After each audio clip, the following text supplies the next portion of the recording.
Hi, good afternoon. Welcome to Falcon Blues. I'm just going to speak about the game yesterday, really, about the Brighton-Everton game. Another great result for Everton. Tough one, I thought, before the game with the injuries that we had, but we coped really well. And really, apart from that second goal, obviously the howler by Pickford, it was a really good game for us. We've done really well. So we're going to show you how they set up. Obviously, we know that their away form has been really good. Obviously, they ran Manchester United close as well last week. Unlucky not to get at least a point. So we'll show you how they set up. And now, obviously, Ancelotti looked to nullify and obviously stop them, obviously, on the counters and in terms of how they tried to stop us playing, but how we obviously broke through and got the goal. So we're going to show you a little pattern, how we did get through it in one of the times, which I look back over before. So in terms of their setup, they had Lamptey on this side. He obviously knows got an engine up and down.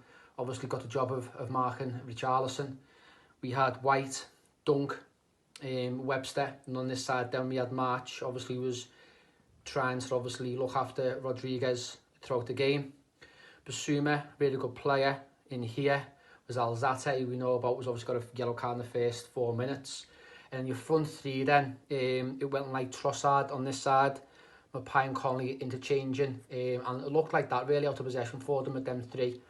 Then for us, we obviously had Dean at left back, Keane, Mina, Coleman and Davis really as sort of the pivot and just the anchor there really, just in this side.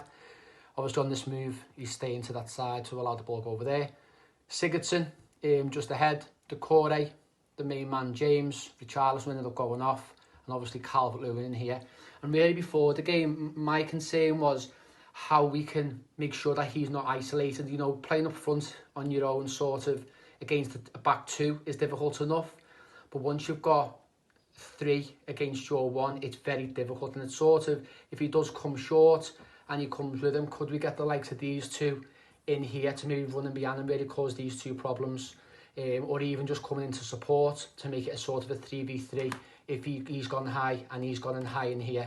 So just sort of really supporting Calvert-Lewin rather than leaving him obviously on his own. And obviously if it does go in, looks like the likes of Siggy joining from there, but obviously always having the balance and cover of Davis just to shield these back two, because I think if we start to send the players ahead of the ball, it's where then we know that these can get exposed on the counter with a 3v2, which we know Keane isn't very quick. Okay, so that's how we looked. And move that back to where it was, so it looked a bit like this. So block looked like that. Okay, but there's three, sort of like that.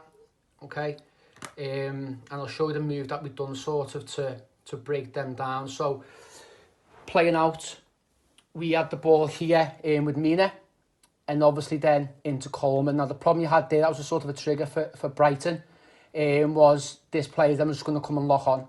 He was going to come and lock on, he was going to come really tight and stop Rodriguez from obviously getting on that turn and looking to play them balls in here, which he's been doing really well for us of late. So that was early on what was happening.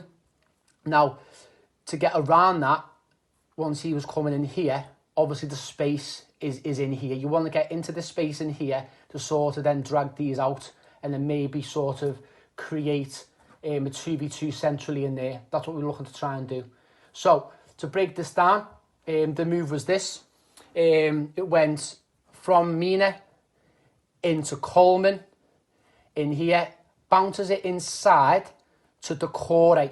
Okay, as he's made his move in here now, he brings March with him. Okay, so normally in a game you'd have Coleman sort of going on the overlap, but he didn't do that. So this was the move.